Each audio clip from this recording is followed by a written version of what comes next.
Much Ado About Nothing is a two-sided story between Hero and Claudio and Beatrice and Benedict. Both on the surface are seemingly like traditional Shakespearean renders of perception, relevant to many 21st century movie tropes and social conformities, but how and why?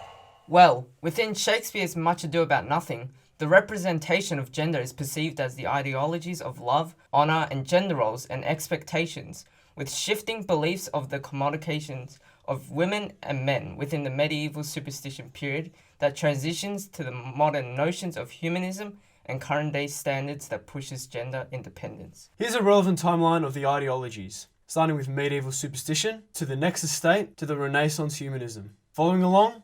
Yeah. Now we're going to categorize our characters and ideas within said timeline. Here's our two main ideas, gender and class. We want to focus on gender, however we keep class on our timeline due to the ongoing intersection and interjection of both key influences. Here's gender, let's define it. Within Shakespeare's time, gender was a strictly stratified and policed concept in which men were qualified and women were commodified. These ideas of gender are exerted as the perception in which men and their honor were deemed through their valiant statuses within the community, whereas women were deemed as the submissive housewives, shadowed by their definition of honor as their values seen through beautification and virginity. Thus, gender roles during the Elizabethan era were excessively policed in society, with men reigning superior over women. In regards to today's day and age, gender is more balanced out, in which men and women are for the most part treated equally with as much opportunity granted. Shakespeare's representation of the inequity in gender is presented through Claudio and Hero, who portray the idealistic expectations of the Elizabethan era, who can be further defined by the gendered annotations of love and honor. As previously mentioned, honor is gendered and love is purely based on the idea of infatuation. Man likes woman? Alright then, and transactional-like sequence of events occurs, and as such, a marriage is proposed, disclosed, and juxtaposed, as the man freely claims the woman under the father's will. Women ain't got no say. This concept of commodifying women, which underlies the inequity of gender, is highlighted when Claudio objectifies Hero and her modesty, stating, "Could a world buy such a jewel?" Additionally, Leonardo emphasizes a woman's sole duty to pass on their bloodline and honor through the quote, "Count, take of me my daughter, and with her my fortunes." Hero is conclusively panned, scanned, and stock market planned on forth to Claudio. However, a brutal feud arises and misguides the innocent man, and thus in Scene 1, Act 4, the dirty bastard's plan is unraveled. Not profanity, he's literally a bastard. Don John is the master of deceit and presents our case of class interception and interjection towards gender. The scheming weasel's devious intent provides evidence towards the Shakespearean ideology that a dishonorable man is more trustworthy than an honorable woman, and regardless of Don John's class, he's trusted more than Hero. The Elizabethan era's intersectionality is exemplified through Hero's accusation of adultery, in which Claudio trusts Don John's attempt of riddance, and thus metaphorically deems Hero as a rotten orange, who is but the sign and semblance of her honor. Continuingly silenced and dismissed, Leonardo then exclaims, "Do not leave, Hero, do not open thine eyes." In summary, Hero and Claudio present the ongoing trope of love at first sight, with a bit of taint from gender prejudice. In regards to modern interpretations of this trope, movies absolutely love using this. Here's a few examples of movies that use this trope.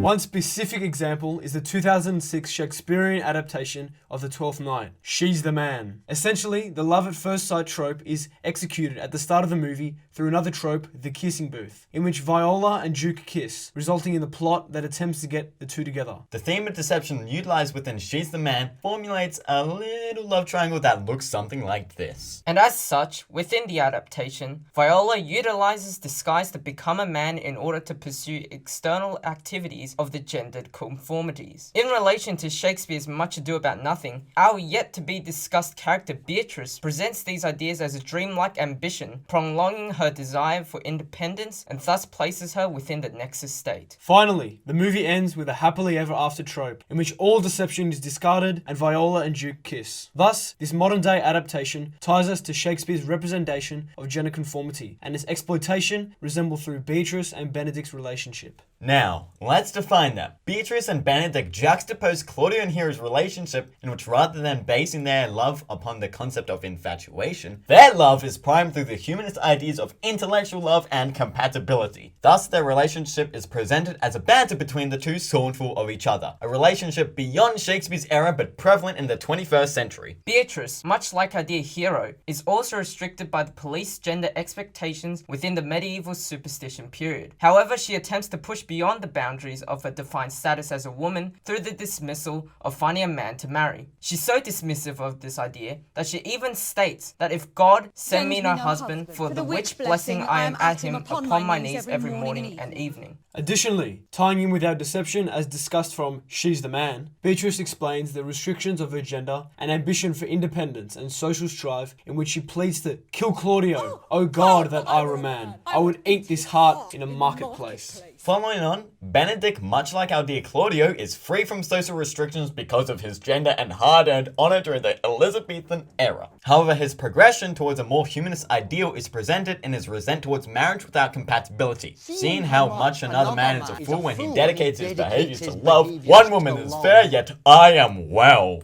Through the continuation of banter, the two then fall for each other through deceit of their counterpart friends. As a result, the trope of love at first sight is disapproved and reinstated as love on an intellectual plane of compatibility. Surprise, surprise, the two get together and marry at the end of the play, symbolizing the trope of a happily ever after. As utilized within She's the Man, this trope ultimately creates the resolution towards Viola's angst of being a woman, thus allowing her to play in the boys' soccer team at the end of the movie, regardless of her gender, paralleling the Shakespearean marriage trope and conformity to resonate with the contemporary audience. Plot twist, however, this idea of gender freedom is entirely unresolved within Much Ado About Nothing, as the ending re-establishes the deeply entrenched gender conformities of the Elizabethan era. Benedict states, "Peace, I will stop your mouth," ultimately placing Beatrice against her own morals, implying she was tamed and thus is quiet for the rest of the play. In summary, as explored through Claudio and Hero, we are able to perceive the Elizabethan concepts of gender and its annotation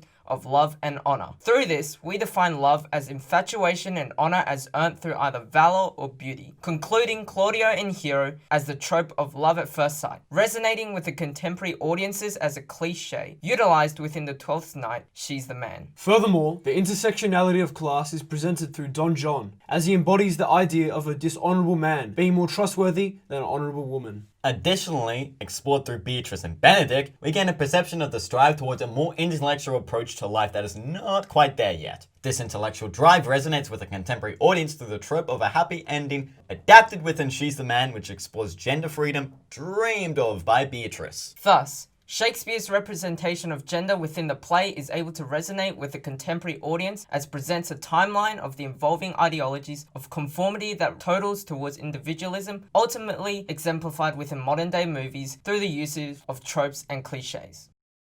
And now we come in and we say, "Thank you!" And we all yell it into the microphone. Sweet. Ready? 3, 2, 1. Thank you!